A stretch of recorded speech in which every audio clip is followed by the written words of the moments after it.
principios del siglo XX. Mucha tensión política, ¿no? Zaristas contra socialistas. Exacto. Y esa tensión, pues, se coló hasta en las matemáticas, que ya es curioso. Sí.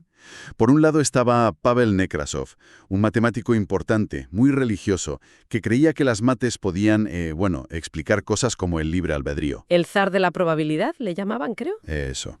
Y por otro lado, Andrei Markov, ateo, súper riguroso. Andrei al furioso, le decían algunos. Y pensaba que Nekrasov, que mezclaba churras con merinas. Totalmente.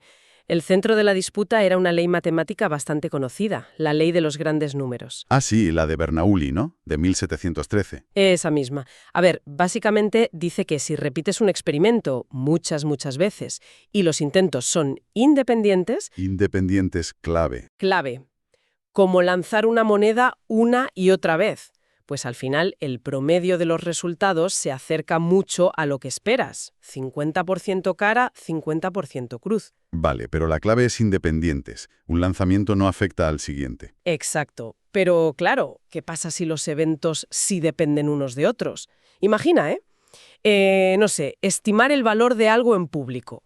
La primera opinión influye en las siguientes, ¿verdad? Claro, te condiciona. Pues durante 200 años se pensó que esa independencia era sí o sí necesaria para que la ley funcionase. Y aquí es donde Nekrasov se vino arriba, ¿no? Un poco sí. Vio estadísticas sociales, matrimonios, crímenes, cosas así, que año tras año parecían cumplir la ley de los grandes números, convergían. Ajá. Y de ahí sacó una conclusión, bastante atrevida. Dijo, si estos números convergen, es porque las decisiones que hay detrás, casarse, cometer un delito, deben ser actos independientes. O sea, libre albedrío medible.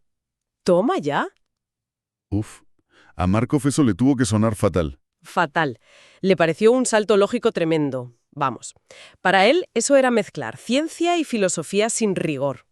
Y como era Markov, no se quedó callado. No, claro. Se propuso demostrar que Nekrasov estaba equivocado. Quería probar que la ley de los grandes números también podía funcionar aunque los eventos fueran dependientes. ¿Y cómo lo hizo? Necesitaba un ejemplo claro de dependencia. Y lo encontró en algo cotidiano. El texto escrito. Piensa en un libro. La probabilidad de que la siguiente letra sea una vocal o una consonante depende muchísimo de la letra que acabas de leer. Claro, no es al azar. Después de una Q, casi siempre va una U. Famoso, Eugenio Onegin de Pushkin. ¿Y qué hizo con él? Pues analizó las primeras 20.000 letras, sin espacios ni puntuación, letra a letra. Y contó. Un 43% eran vocales y un 57% consonantes. Vale, eso es contar. ¿Y la dependencia? Ah, ahí está el truco.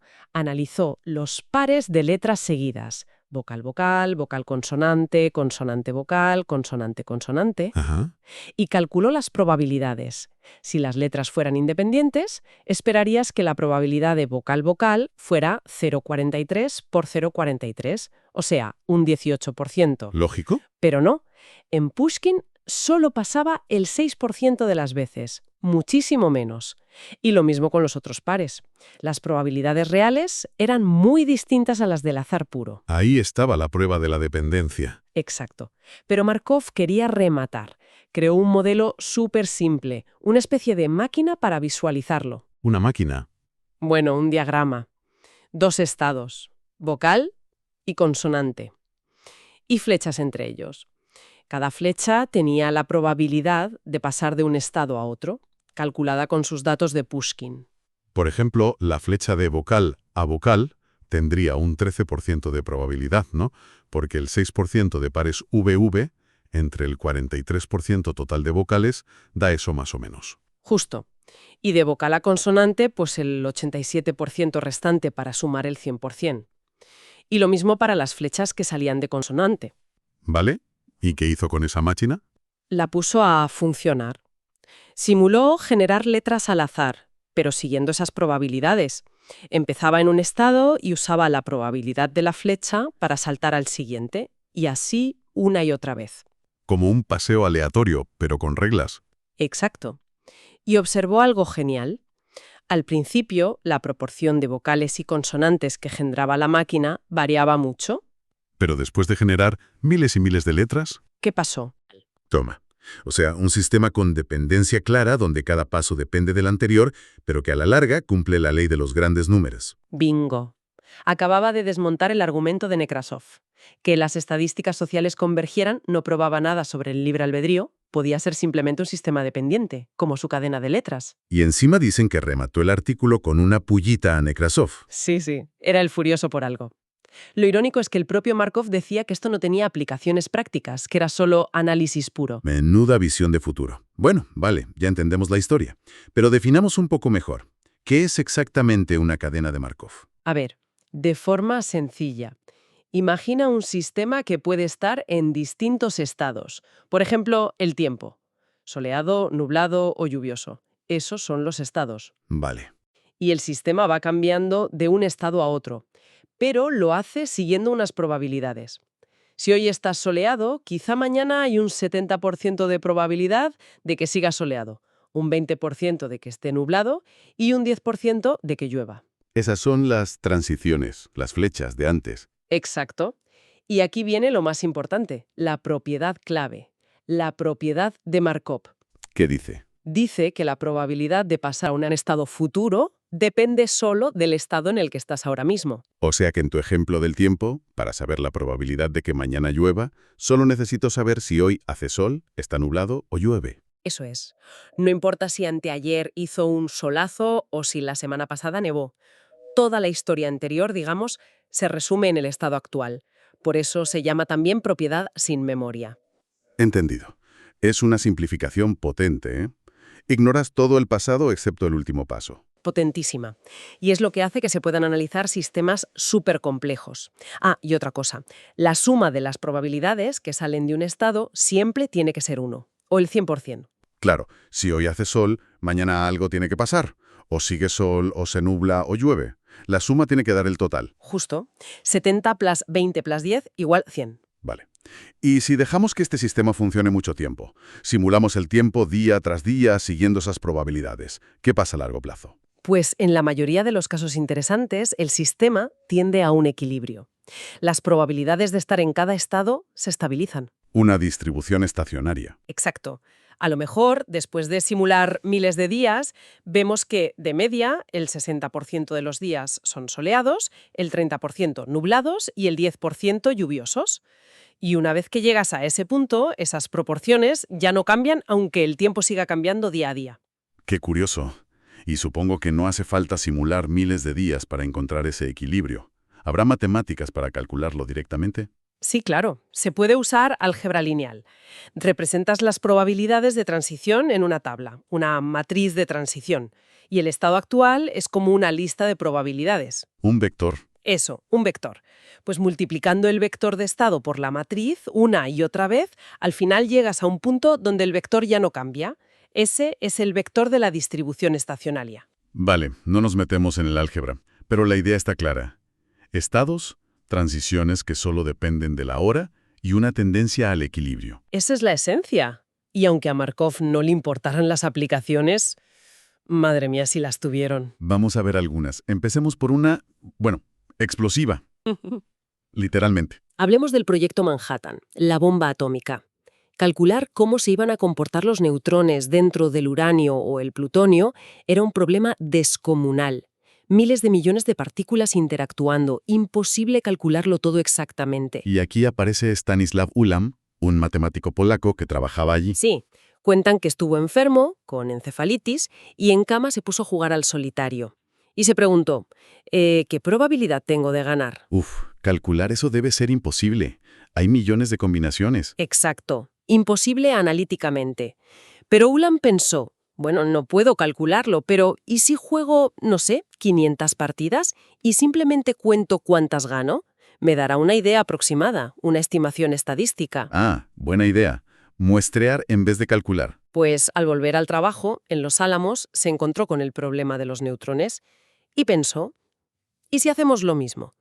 No podemos calcular el comportamiento de todos, pero podemos simular el viaje de un neutrón, luego otro, y ver qué pasa en promedio. Como jugar muchas partidas de neutrones. Algo así. A John von Neumann, otro genio que estaba allí, le encantó la idea. Pero vio una diferencia clave con el solitario. ¿Cuál? que las jugadas del neutrón no son independientes. Lo que le pasa a un neutrón, si choca, si se desvía, si causa una fisión, depende de dónde estaba, qué energía tenía, qué dirección llevaba, justo antes. Dependencia. Necesitaban a Markov. Exacto. Modelaron el viaje del neutrón como una cadena de Markov.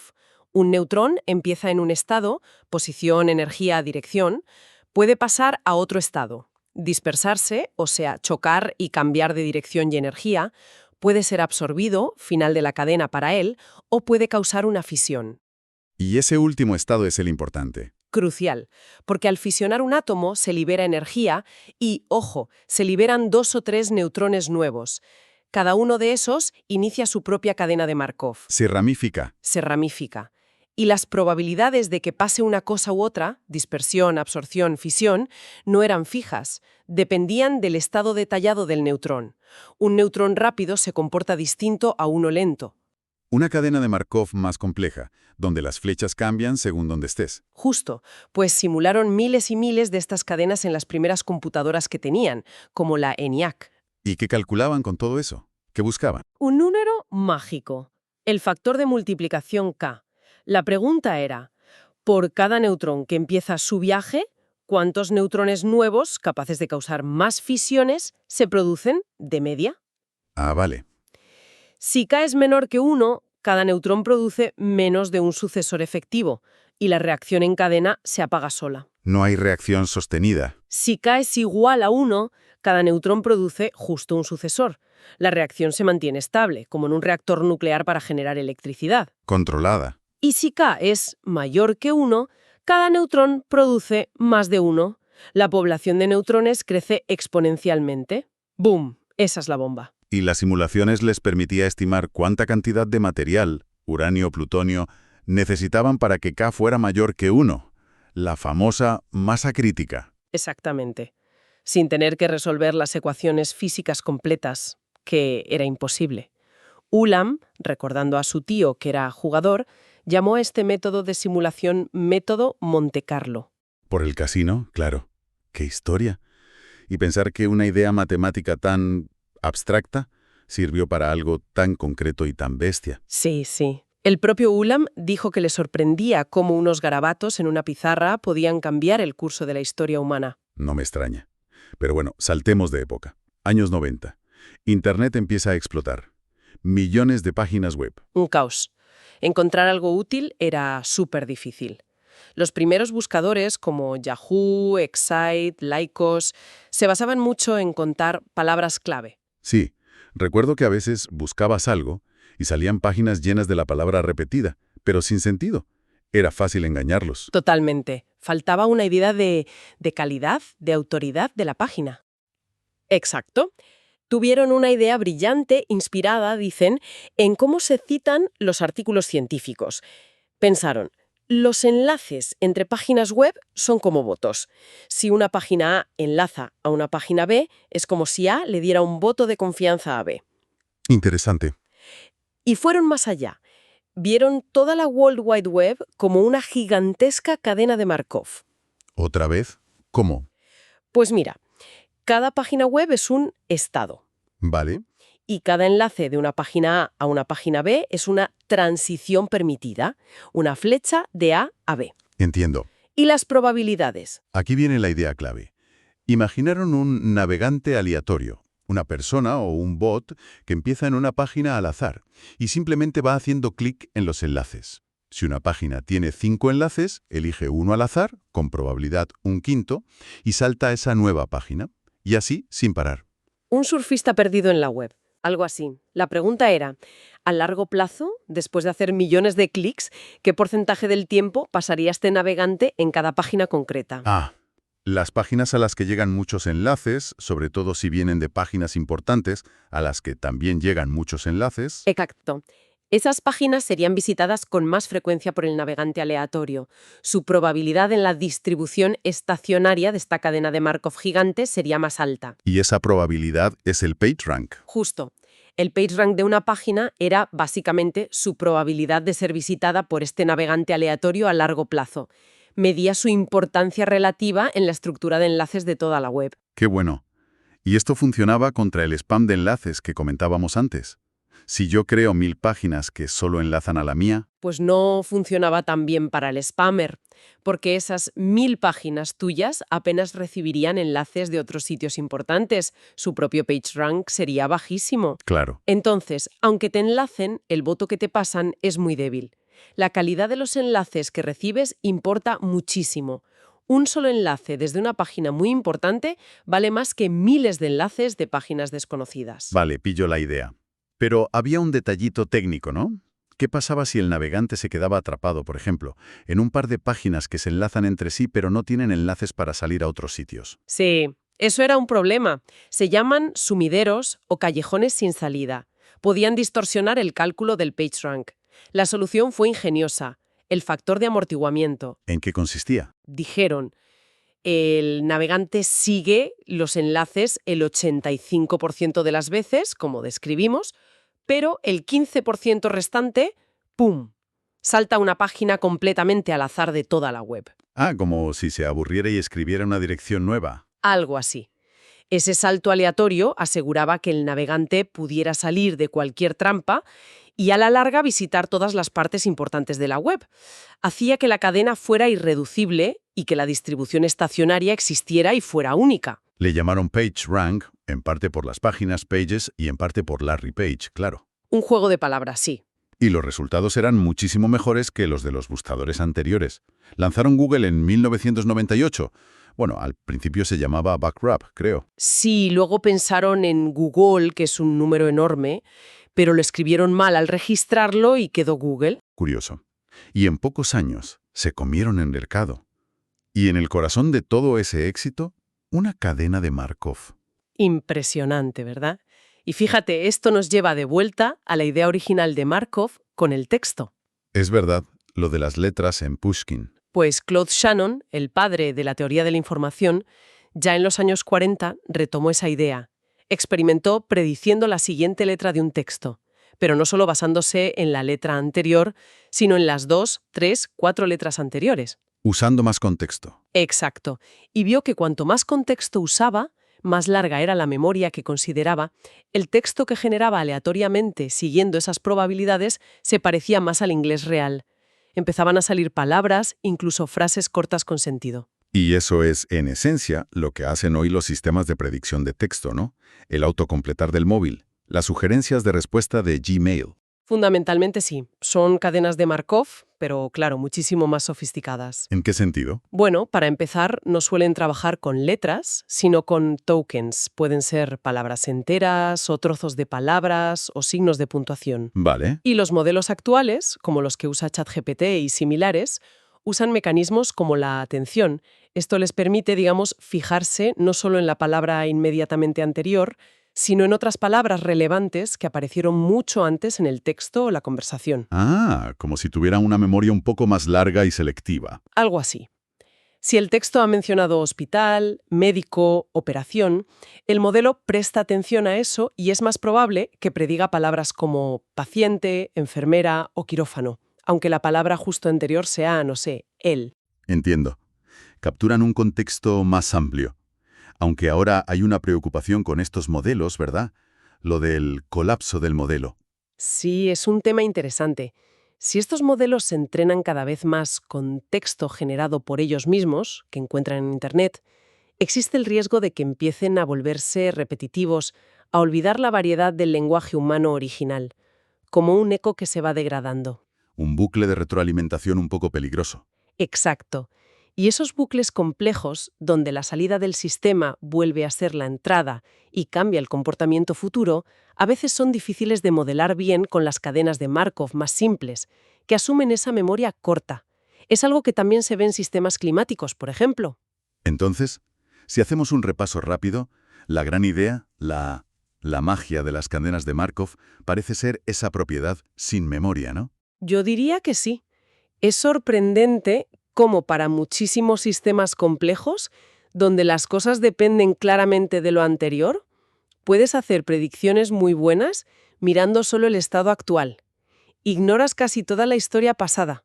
Simplifica una barbaridad el análisis. Una barbaridad. Como decía un artículo, A veces resolver un problema complicado consiste simplemente en idear la cadena de Markov adecuada para representarlo. Te quita ruido y te deja ver la dependencia esencial a corto plazo. Y volviendo a las preguntas del principio, lo de barajar las cartas. Pues es una cadena de Markov. Cada posible ordenación de la baraja es un estado. Hay muchísimos. Y cada tipo de barajado es una forma de transicionar entre esos estados. ¿Y se sabe cuántas veces hay que barajar? Sí. Con el barajado americano, ese que entrelazan las cartas, Rifle Shuffle, se necesitan unas 7 veces para que el orden sea razonablemente aleatorio. Solo 7. Pensaba que más. Pero ojo, con el barajado normal, el de coger montoncitos y ponerlos encima, harían falta más de 2000 veces. Es mucho menos eficiente mezclando. Madre mía, nunca lo hubiera dicho. Y bueno, ya hemos visto cómo conectan con el cálculo nuclear en Monte Carlo, con cómo Google ordena la web con PageRank y con cómo nuestros móviles predicen la siguiente palabra. Todo eso a partir de una discusión teórica sobre la ley de los grandes números y el libre albedrío en Rusia hace un siglo. Increíble, pero cierto. La verdad es que ha sido un viaje sorprendente. De una pelea casi filosófica entre matemáticos a herramientas que usamos todos los días y que han sido clave en la ciencia y la tecnología del último siglo. Totalmente. Todo gracias a encontrar una forma manejable de modelar sistemas donde el futuro depende del presente, pero no necesariamente de todo el pasado. Una forma inteligente de simplificar la dependencia. Exacto. Y eso, quizás, nos deja con una reflexión para darle una vuelta. A ver, Las cadenas de Markov funcionan genial cuando esa suposición de falta de memoria es válida, cuando el estado actual captura suficiente información del pasado relevante. Pero, ¿qué pasa con los sistemas donde la historia profunda sí importa? Donde eventos lejanos pueden cambiar fundamentalmente las probabilidades futuras de formas que el estado actual no refleja bien. ¿Cómo qué tipo de sistemas? Pues piensa, no sé, en la memoria humana a largo plazo, o en la evolución de un ecosistema después de una gran perturbación, o incluso en dinámicas sociales complejas, sistemas con inercias, con efectos que perduran, Claro, ahí quizá la falta de memoria se queda corta. quizás. ¿Cuándo se rompe esa simplificación de Markov? ¿Y qué tipo de herramientas matemáticas necesitamos para entender esas dependencias más profundas, esas memorias más largas? Es algo en lo que se sigue trabajando mucho, claro. Interesante. ¿Nos dejas pensando? Esa es la idea. Pues hasta aquí nuestro análisis de hoy. Ha sido fascinante. Un placer, como siempre. Hasta la próxima exploración.